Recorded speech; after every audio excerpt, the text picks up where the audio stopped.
Om Shri Ganeshaya Namaha.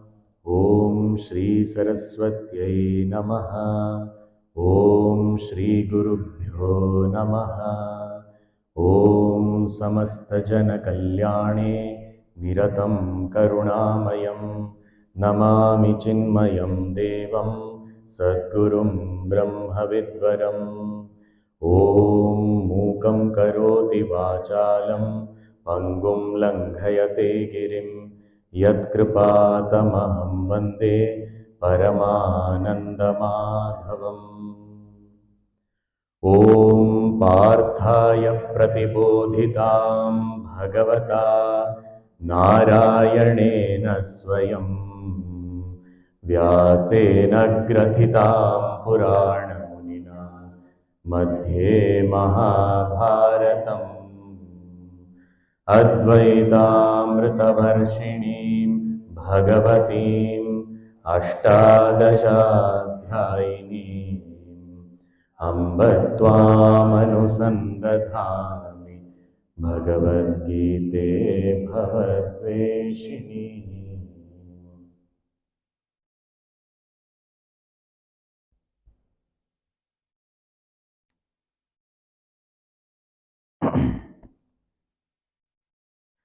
Srimad Bhagavad Gita, 5th chapter. We shall read verse number 23 together.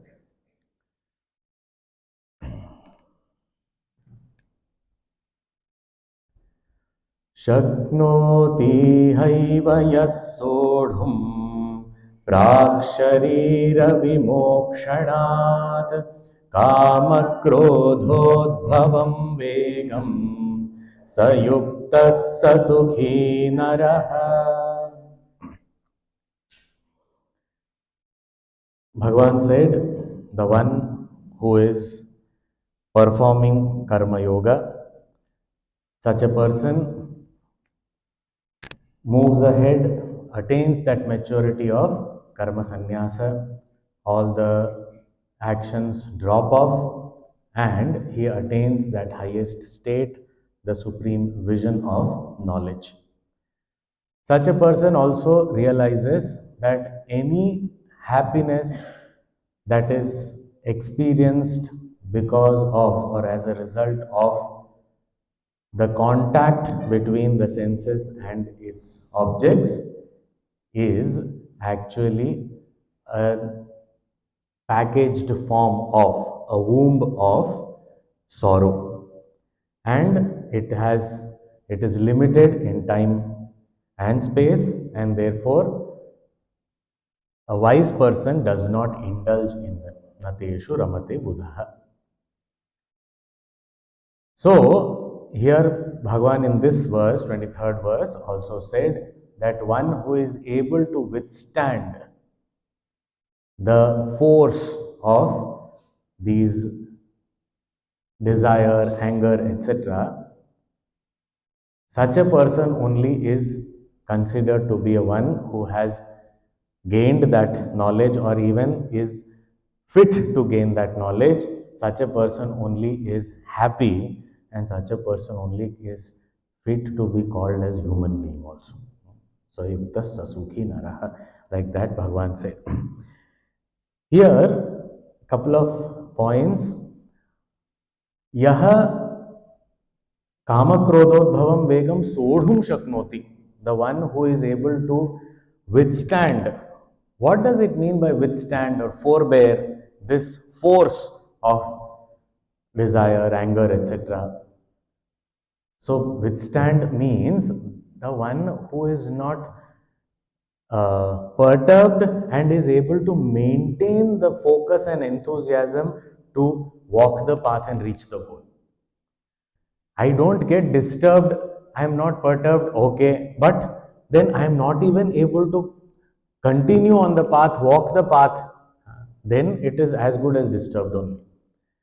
Disturbed means the one who is able to withstand means what? Withstand means a person is able to maintain that same level of enthusiasm, that same level of focus to reach that goal, to walk this path, whether it is karma yoga or even pursuit of knowledge. If one is able to focus in spite of all these desire, anger, etc.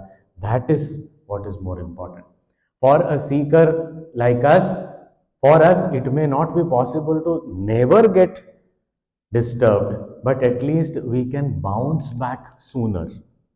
If we can reduce the time of remaining in that agitated state and we are able to regain our calm, we are able to come back to our baseline sooner, then also it is going towards being able to withstand.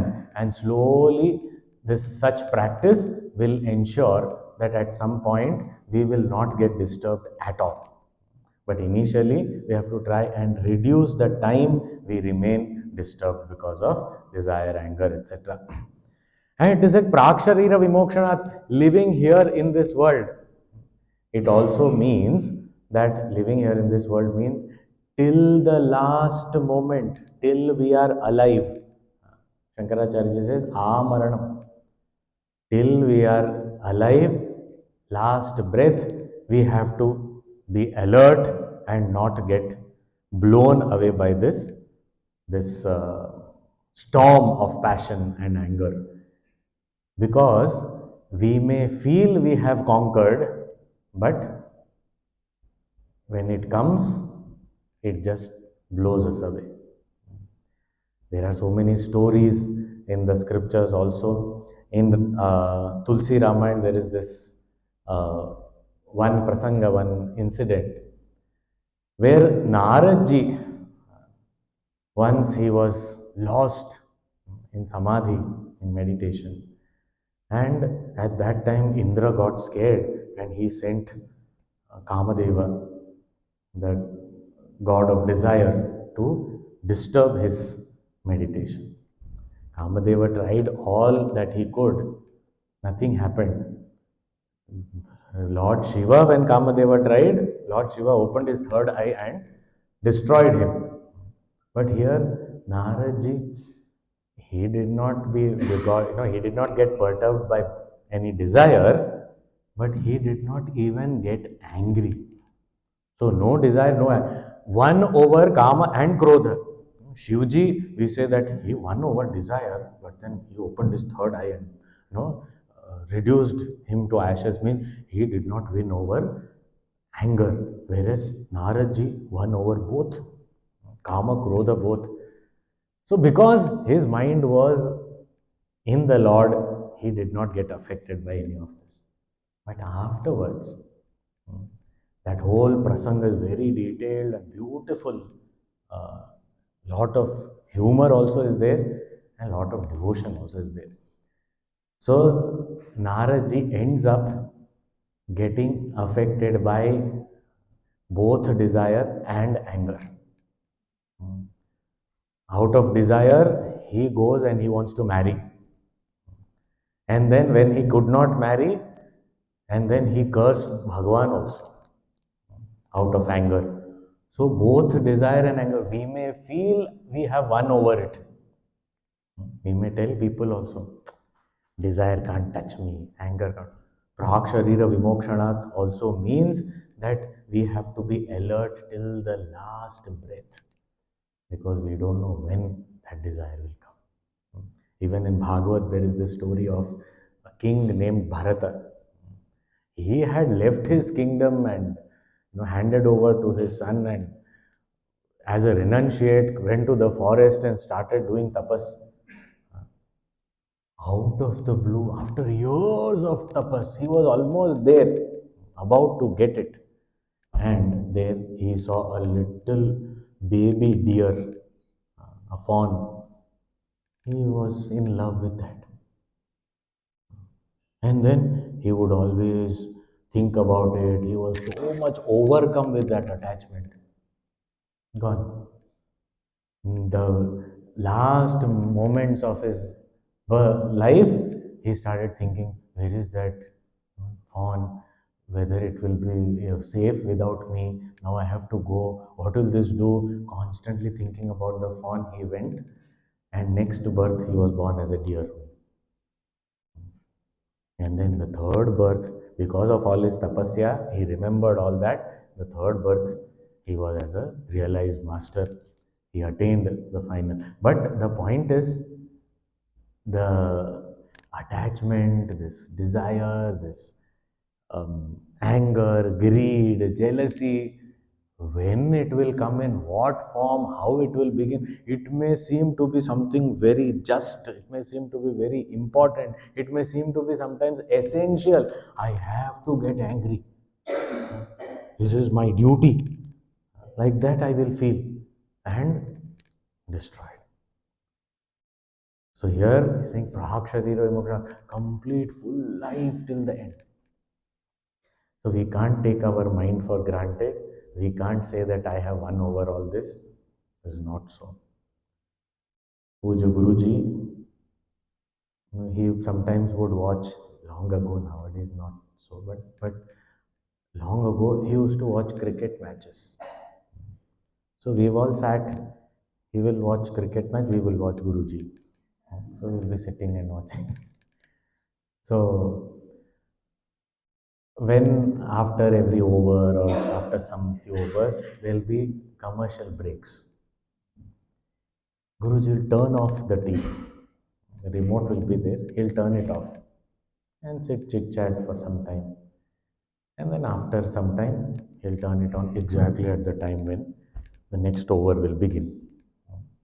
So somebody who, most of the people sitting there did not bother about what was there, what was happening on the TV, what, Guruji switching off, switching on.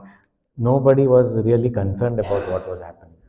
But one or two people were there, especially first time they were, so they were so engrossed with the TV, and then suddenly it will be turned off. And after some time again it will be on. And they told Guruji, Guruji, you are pressing that red button. Near that there is a green button also. It is a mute button. So if you are not interested in watching or hearing the ads and all, so you can press it mute, and then after when it starts, then you can unmute it also. So facility is available. So they were educating Guruji. So Guruji said, I know. But he said something so beautiful after that. He said, I am deliberately turning it off during the commercial breaks because said man ka kya bharosa? How can we trust this mind? Now, I am sure for him this was not true. For him, he did not need any mind control, sense control. He did not need, but it was for the others that you watch one ad and then suddenly one desire will come. I think this I need. I should go for it. And if I don't get it, I feel agitated and angry. So, Kama Krodha can come in any form. So, that is why be alert all the time. Any time, in any form, this can come. So, Kama Krodhodbhavam Begam Yaha Sodhum Shaknoti Prak Sharira Vimokshanat. Till we leave this body, we have to be alert. Like for sadhana also, Gurudev would always say, till we are in this body, we have to do sadhana. So, all life till the end. So, it is not that, okay, it is done. Like we ask the doctor, till when do I have to take these medicines? Or how long can I not eat what I like?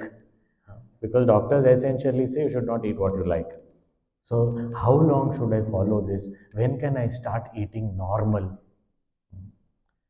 So then doctor says, oh, 1 week. Oh, 1 week. After that I can, okay, I'm happy. But here, Shaknoti Vayasodum. Till when should I withstand this storm of passion? Till the end of life. Because this danger is lurking constantly till then. So we have to be alert all the time.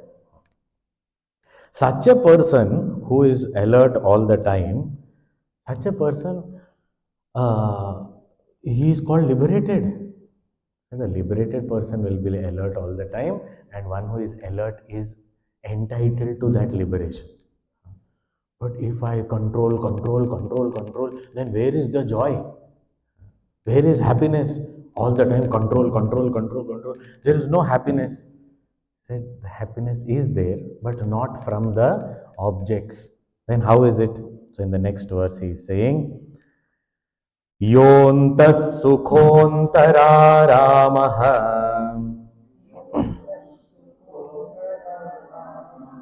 तथान्तर्ज्योतिरेव यः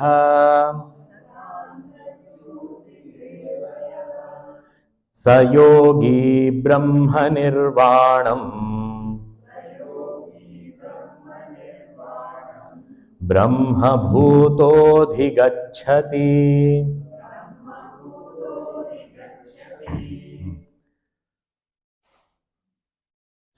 A person who has developed this alertness, who is constantly aware that I don't want this joy born out of the contact between the sense and the object. It is very, very limited, and I'm not interested in the limited type of happiness. I want that eternal, infinite happiness. So, for that, one who is so alert and is diligently following this path, such a person, does he have any joy? Yes. But from where? Antas sukha. Such a person is happiness. He is happy within.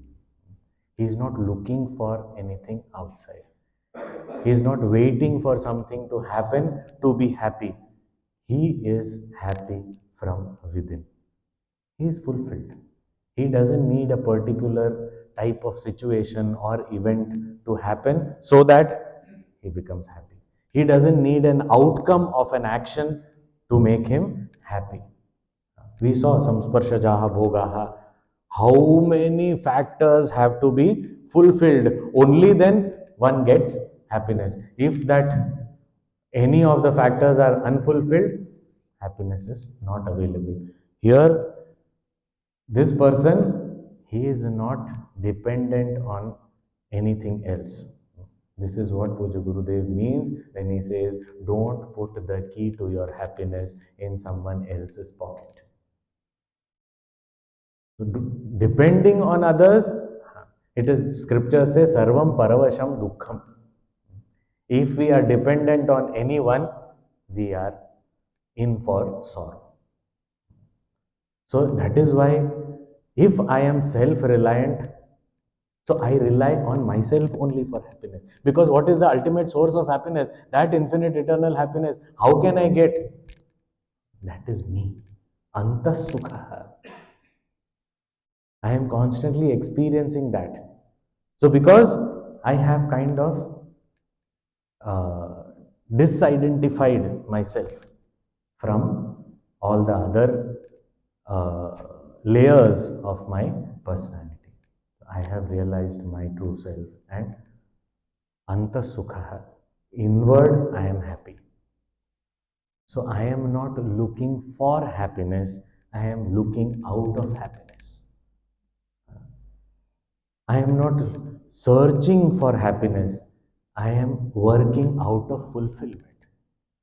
So therefore, it is not that I am doing something so that I get happiness. I am doing something because I am happy. So out of fulfillment come all actions. Antas sukha. Antar aramah.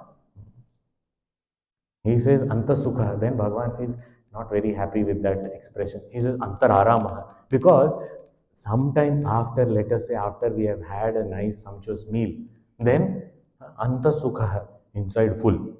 Then, would you like to have anything? No, nothing. Suddenly we become Vairagi. Vairagya, full dispassion. What? I don't want anything. Why? I just had. Ask after 2 hours maybe. I will take everything, whatever you offer. So sometimes we pack also. Let me pack. Why? Because I know it will be needed after. Now I am full. I can't have anything, but pack little. After 2 hours, I will eat. So anta sukha means experiencing that bliss within, but not momentarily. Aramaha means asamantat ramaha means all the time he is reveling in that bliss, constantly. whatever state he may be in. He is interacting with the world, he is sitting by himself, he has his eyes closed, eyes open, whatever be the state. He may be doing something, he may not be doing anything. He may be walking around, he may be sitting in one place. Whatever be the case, he is aramaha. Aramaha also means he is at rest, at ease.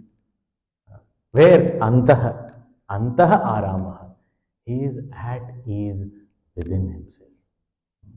So one who is at ease within is at ease everywhere. And no problem with anyone. I am at ease. I have nothing in conflict with myself. Right now, no, right now also I don't have any conflict. Why? Because I don't know myself. So where is the conflict? I don't even know who I am. But here I know out of knowledge there is no. That is why it says Anta Jyoti. So Antar Jyoti has that light of knowledge within. This Jyoti is also a very beautiful word. The light is within means what? We all must have heard the story of this uh, granny who was looking for a pin under the street lamp. And then, when asked where did she drop it, she said it was in my hut. But why are you looking for it here? Because there is light here and no light in my hut. So, wherever light is, I am looking for it. Even if it is not there, this is where I can look for. Why? Because there is light here only. Same way for us also. All lights are facing outwards. So therefore, I am looking outwards only. For what? For that joy. Where is it lost? Inside. But why are you not looking inside? No light. Then how does the light come? Through the study of the scriptures. And when I study the scriptures, some little dim lamp, 0 watt night lamp will appear illumined. There is little bit of light so that I don't bump into anything. Night lamp. Then slowly, little more diligent practices, sadhana, etc., then the brightness grows. Then antar jyotihi, then it is fully illumined. When I know myself thus, then full light. Then what will I look? Where will I look? Where there is light. Look there. Because where there is darkness, I can't look. Even if I look, I can't see anything. So, Antar Jyoti, because of that light, Antararamaha, I am reveling in that bliss. So, I am not looking out. I don't need to look out. A person who is reveling in his own bliss need not look out. That is why, whenever even momentary happiness we get, that complete fulfillment, even momentarily we get, what happens? Something that I love eating, some delicious dish which I love, I put in my mouth. What do I do? Do I put in my mouth and say, it is very good, it is very tasty? Do I do that? No. Ah, what happened? Eyes closed. Why? I don't need to look out. Now, inside. Ah, but inside the mouth only it is, and that too momentarily. As soon as it goes down the throat, gone, that taste gone. Ah, immediately eyes closes. Any beautiful thing. And someone does massage. Not ourselves. Ourselves, we are also putting effort. Someone else does. And then it feels good. Not someone does so powerfully that I went with 2 out of 10 pain and I came out with 20 out of 10 because they were doing kushti, not like that, but something they do. Ah, so good. Eyes closed. Something I eat, something I drink, something I see also, even if I have to see it. When I see that momentarily, that joy that comes, immediately my eyes close. I'm seeing it still. listening to some melodious music, anything, anta sukha, because the source of it all is within only. For this person, it does not start there and end here. It starts here and ends here. Antar aramaha. He is reveling in this bliss forever. Because of that self-knowledge. Yonta sukhaha, antaha, antararamaha, antarjyotirevacha. Such a person, sa yogi, such a person, such a yogi. Yogi means who was a karma yogi before, and after that he has matured enough that actions drop off, he grows out of them and attains that supreme knowledge. Such a person, Brahma Bhutaha, Brahma Nirvanam Adhigachati. He becomes Brahma, he attains that moksha, that experience of the infinite self. So earlier also it was said that he is not only Brahmani Sthitaha, it was said, he is established in Brahman. But here he is saying Brahma Bhutaha, he becomes Brahman. And that is what is called Brahma Nirvanam. That is what is called the ultimate liberation, freedom. What is freedom? We may know physical freedom, political freedom, such kind of different types of freedom we know. But real freedom is I don't depend on anyone and anything for my happiness. That is the ultimate freedom. That I am not dependent on anyone for my happiness. I am not dependent on anything for my happiness. I am not dependent on some event or some circumstance for my happiness. I am independently happy. That is what is called unconditional happiness. Independent. I am not dependent. That is ultimate freedom. That is called moksha. Sayogi Brahma Nirvanam Brahma Bhutaha Adhigachati. Now, this topic that Bhagavan had taken up, answering Arjuna's question. Now, last couple of verses, these next two verses, 25th and 26th, he is kind of winding up the topic. This is anyway towards the end of this chapter. So he is winding up the topic, concluding this topic in these two verses. So we'll read the two verses first. Labhante Brahma Nirvanam ऋषयः क्षीणकल्मषाः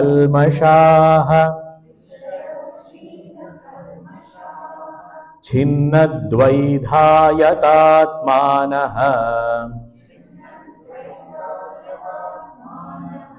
सर्वभूतहिते रताः कामक्रोधवियुक्तानाम् यतीनां यतचेतसाम् अभितो ब्रह्म निर्वाणम् वर्तते विदितात्मनाम्.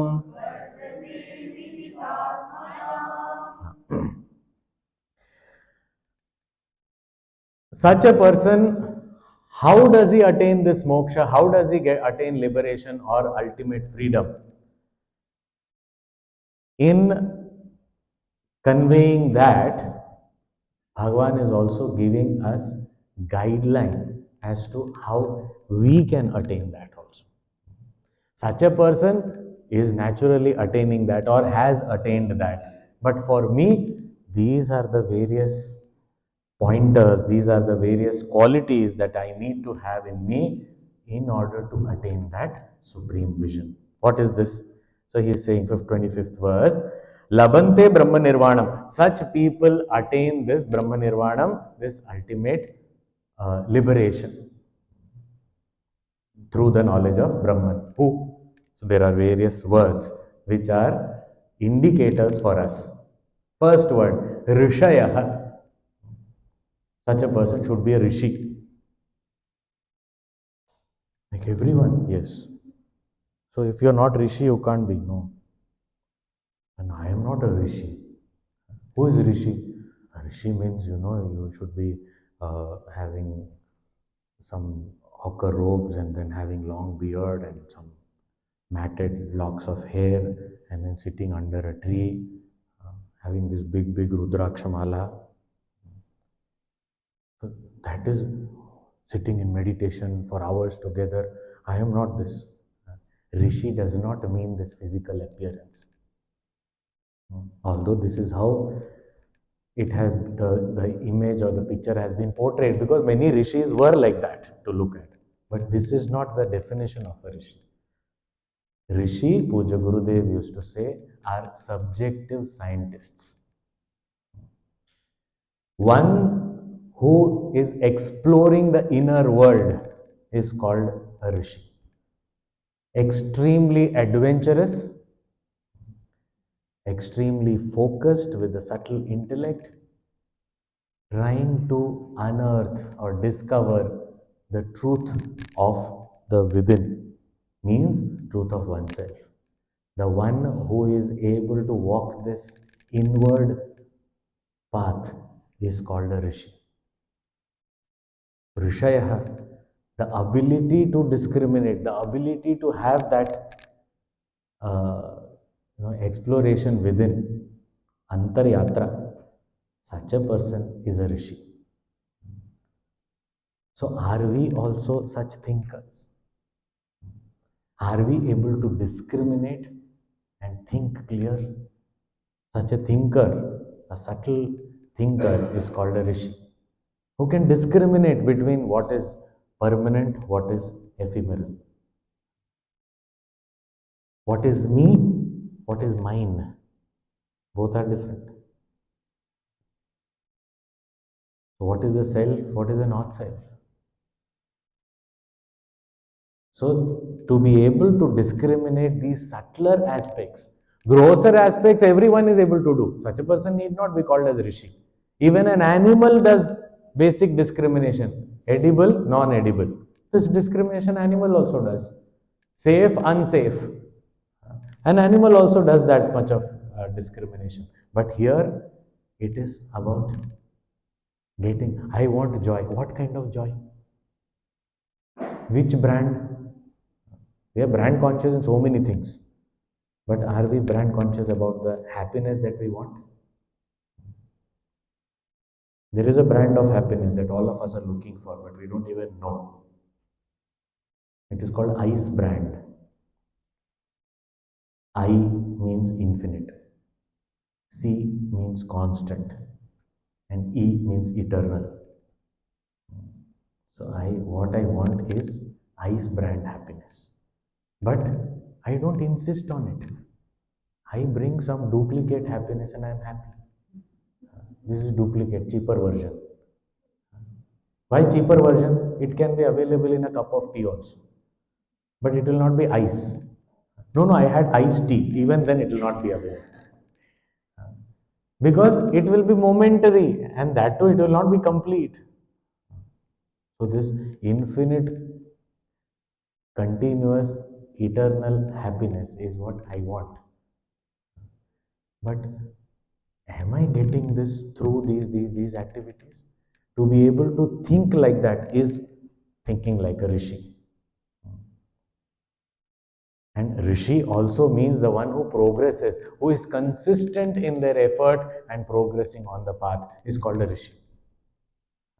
The one constantly on the move, doesn't get stuck anywhere in a thought or some attachment or some any kind of thing, is constantly moving on and progressing in the inward journey. That is called rishi. Rishaya. Kshina kalmashaha. Kshina kalmashaha, one who has diluted or washed off all the impurities. Kalmasha means sorrow, kalmasha means sins, any type of impurities. The one who has washed off. Kshina kalmasha. So all the sin. Now what is sin?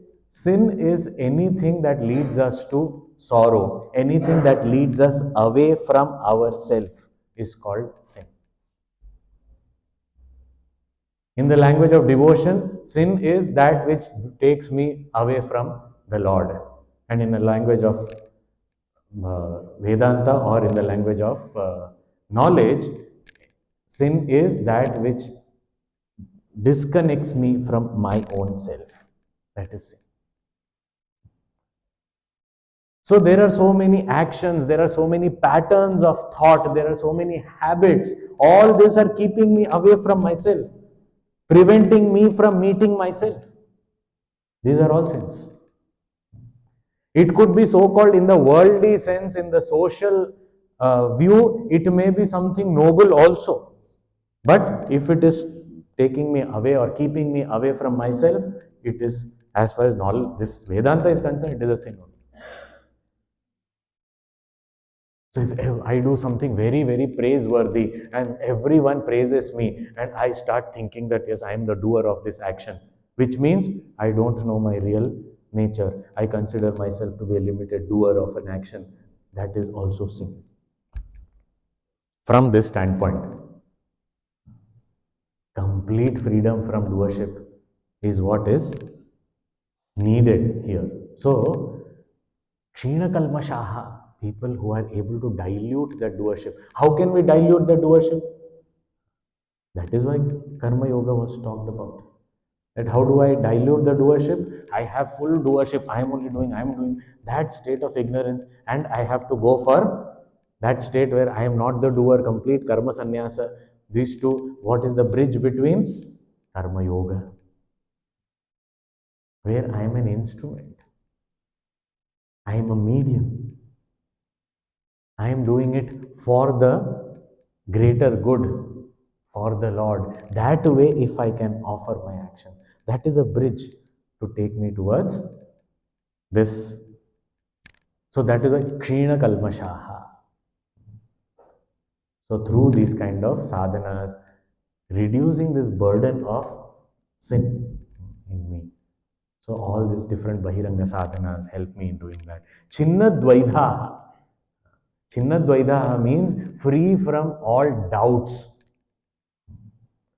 So one who has gained this knowledge through listening of the scriptures from the Guru, such a person may have certain doubts. He is very clear what the scriptures have to say, but my experiences are not matching somehow. So how do I reconcile this?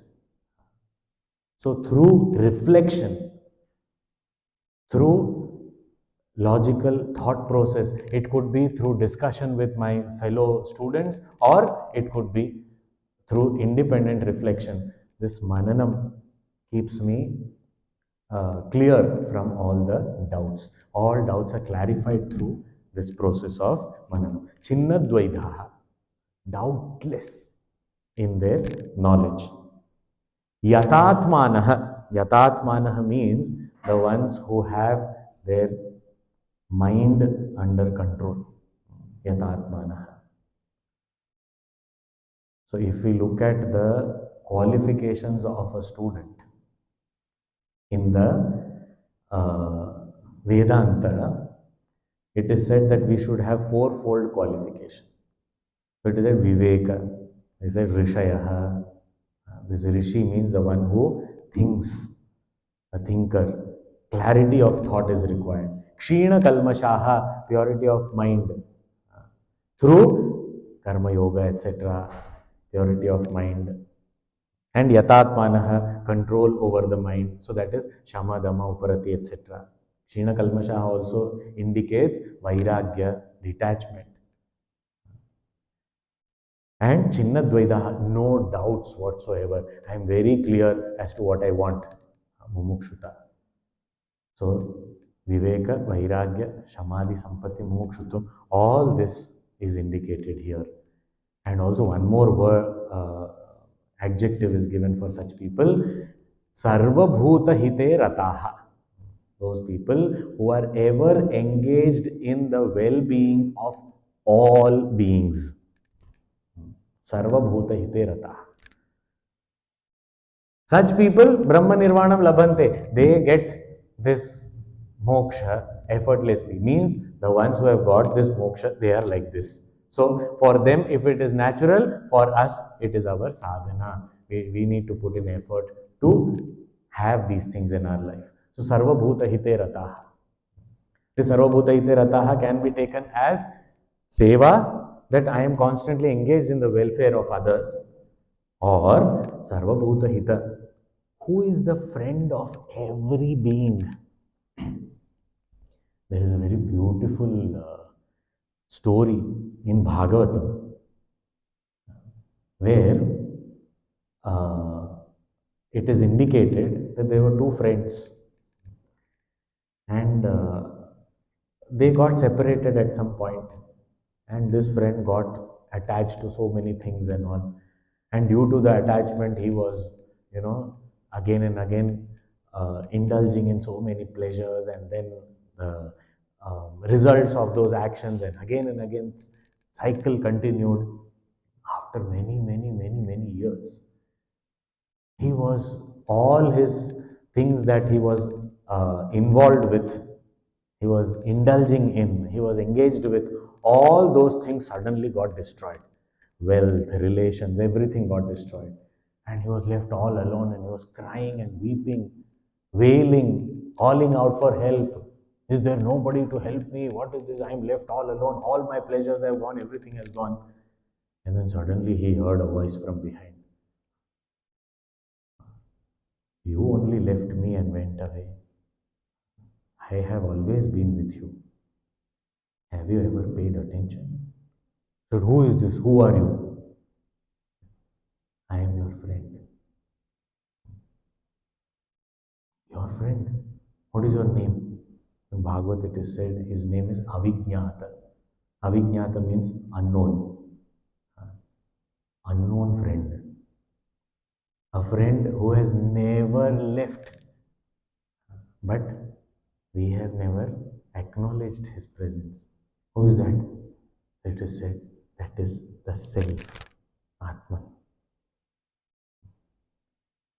This Jiva is able to do whatever activities, even indulgence in sense pleasures is possible only because of the touch of consciousness. Did you ever pay attention? We are not just friends being two, we are actually one. I have never left you. And same thing in the language of bhakti, devotion. Bhagavan says, I am there with you all the time. Our relationship is beyond this lifetime also. It has been going on. Like Bhagavan said also to Arjuna in the beginning of 4th chapter. We both have been born so many times, Arjuna. I know you don't, that's all. So that way, I am your friend. Sarva Bhuta Hita, friend of all, pervading everything. What is that? That Atman. And this person, Jivan Mukta, he is Sarva Bhuta Hite, in that self, Rataha. They are reveling in the self. So constantly reveling in the self. So they don't need anything, which was said in the previous verse as Antasukha, Antararama, Antarjyoti, like that. Sarva Bhuta Hite Rataha. So in that sense also, this is the one who is constantly reveling in the self, one who is introvert, one who is happy within himself. Such a person. So these are all, they gain this liberation. Then Bhagavan, after saying this, himself felt that the word I used, gain, labhante, that I don't think it is appropriate. Why? Because it seems as though they did not have it and then they got it. It seems like that. But the self, the blissful self, it is ever gained. It is not that it was not there and later on it came due to knowledge. No, it has always been there. So he amends the verb a little bit. but says the same thing.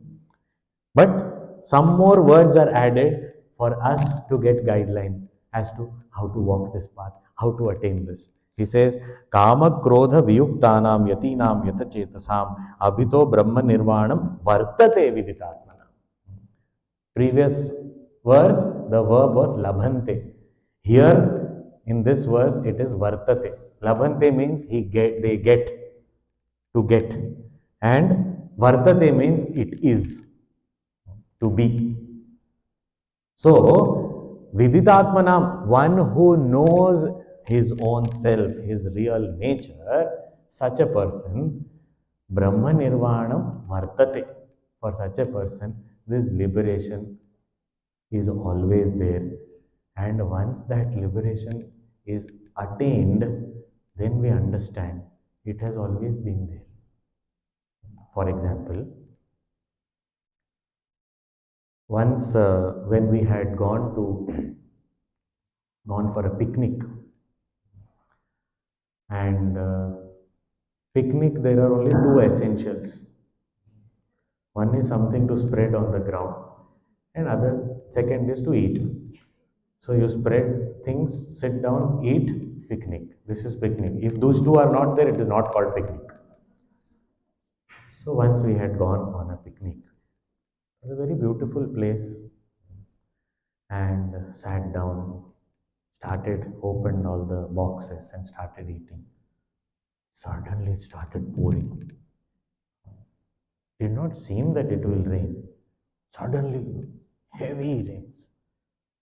Immediately we had to pack up everything, take everything and start running.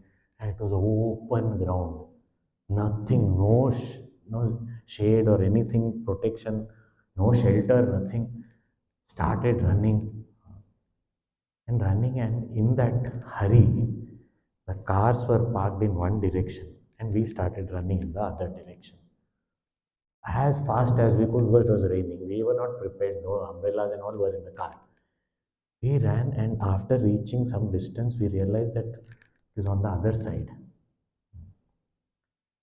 But we also saw that the direction which we reached, just 10 steps ahead, there was no rain. It sometimes happens that the cloud is there, this much it is raining, after this it's all dry. Happens. So there was no rain.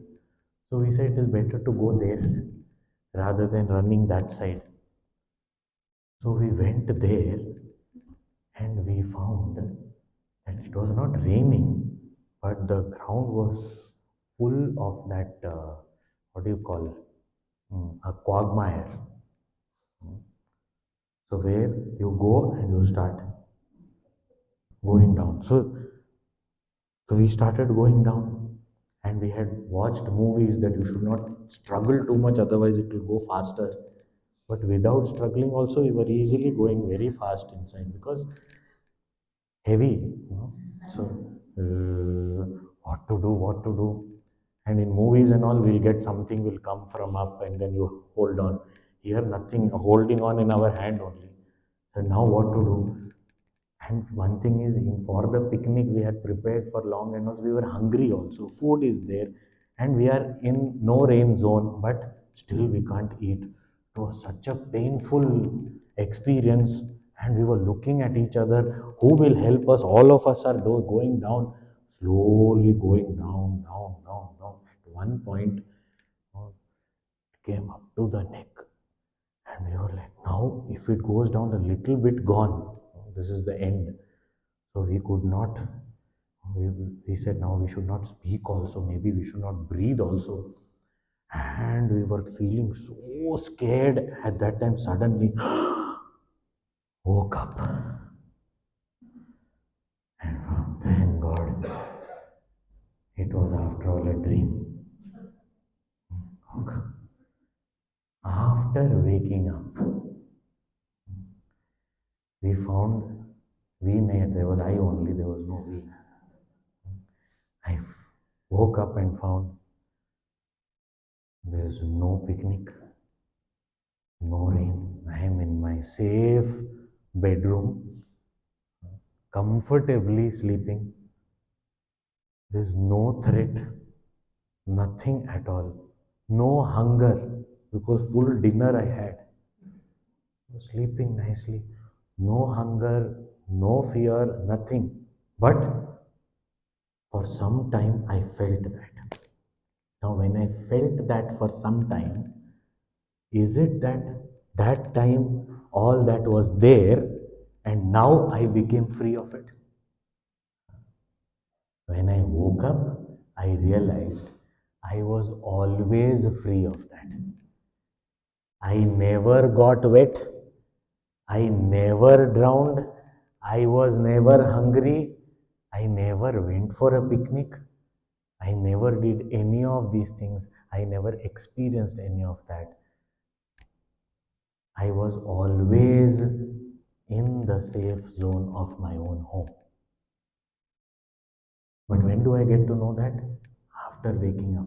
After waking up, is no, but then some time back in the dream, you were in that. In the dream, I felt I was in that, but really I was not. That time also, I was very much lying down on my own bed. So I have always been like this. It is not that I attained freedom. Similarly, here also, it is not that this moksha is attained, the self is attained, that happiness is attained. No, I realize I was or I have been this happiness forever. That is called vartate. Abhitaha. Abhitaha means in every way, at all times, I have always been liberated. That is why moksha, to attain liberation, is a concept of the ignorant, not the enlightened. Because if we ask the enlightened, have you got enlightenment? Or are you liberated? The enlightened person says that what is got? It is not something that I did not have. I always have been. But they will not say it like that. Because if they say it, we will not understand. But for them, what is it? We say we are living on this earth. And we count that today is Monday, Tuesday, Wednesday, Thursday. Ask the sun, which day is today? Sun.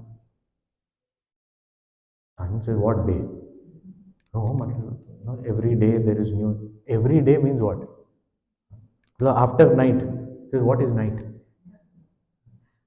Because for the sun, there is no day, there is no night, there is no change, there is no week. Because sun. So there is no darkness. If there is no darkness, there is no night, there is no night, there is no counting. So what day? Today the sun is very bright. That is whose perspective? My perspective. Today, the word today also is not there for the sun. And very bright also is not there for the sun. Sun says, I am the sun, whatever. You are seeing very bright because your eyes are open for a change in the morning. So, the concept of day and night does not exist for the sun. Similarly, the concept of life and death, concept of knowledge and ignorance, all these duality doesn't exist for an enlightened person, because once woken up from that dream of ignorance, the person says, I have always been like this. Abhito Brahma Nirvana. So it doesn't really matter. At the time of death, will I forget all these things? The enlightened one says, what death? I am eternity. Or to talk of any change. All these changes may happen, they are happening in me. I am not affected by it. Abhito Brahma Nirvanam Vartate. Who are these? Kama Krodha Viyuktanam. Those people who are free from Kama Krodha, free from lust and anger. Yatinam, Yatinam, Yati. Yati, Shankaracharya ji says, it should be sannyasi. Everything for sannyasi only, then what is for the others? Sannyasi means the spirit of sannyas. What is the spirit of sannyas? Not looking for something specific. Whatever is available, I accept. What is taken away, let it go. That is the spirit of sannyas. And what is sannyas? In this chapter only, in the beginning, it was said. Nyaya sanitya sannyasi yona dveshti na kankshati. So that one is supposed to be considered as a sannyasi who doesn't hate anything or doesn't run away from anything and doesn't covet anything, doesn't desire anything or doesn't get attracted to anything. A person free from likes and dislikes is a sannyasi. So that spirit, if it is there, then automatically yati. And yati also means yatna shilaha, means the one who is able to put in effort, who is a sadhaka, who is a seeker, who is not a passive seeker, but proactively engages in all spiritual practices as guided by the scriptures. Yatina, yatachetasam, again, mind under control. Previous verse also it was said, senses under control, mind under control. Yatachetasam, abhito brahman vid nirvanam vartate viditatmanam, such a person who knows his own self, who knows who really he is, such a person. Brahman nirvanam is always there for such a person. Moksha is always there. So it is not that he is not liberated and one day he attains it, he is ever liberated. So for us also, what are the guidelines? All these words, ऋषयः क्षीणकल्मषाः चिन्नद्वैदाः यतात्मानः सर्वभूतैते रताः कामक्रोधवियुक्ताः यतयः यतचेतसा, all these viditatmana, all these words are indicating to us that these are the things that we need so as to progress on this path and attain that supreme goal. So with this, Bhagavan has concluded the topic of karma sannyasa. Oh, then there are still 3 verses. Is it by mistake, printing mistake? No. Bhagavan is a very, very effective communicator. So he says, this topic is done, Arjun, but I know you will ask me next question. But what is the next question? You will ask that now, okay, after becoming a karma sannyasi, now how to attain that? You said it is available for these people, available for these people. How to do? Can you guide me further? So what is the next step? Already he said, Shravanam, listening to the scriptures has been pointed out. Mananam, no doubts means reflection has been pointed out. So after Shravanam, Mananam, what next? He says, practice of meditation. Dhyana, that is the next step. Oh, so that is the next step. What is it? Can you tell me? So Bhagavan gives Arjuna a teaser in this last 3 verses. And then the 6th chapter, elaborately, he talks about meditation. So we will see the 3 verses. That itself will have a lot of inspiration for us to walk this path, and of course guidance also, and it will inspire us to study further. That is the style of Bhagavan's communication. So we'll see that tomorrow. Om Purnamadah Purnamidam Purnat Purnamudachyate Purnasya Purnamadaya Purnameva Vashishyate. Om Shanti Shanti Shanti. Hari Om Shri Gurubhyo Namaha. Hari Om.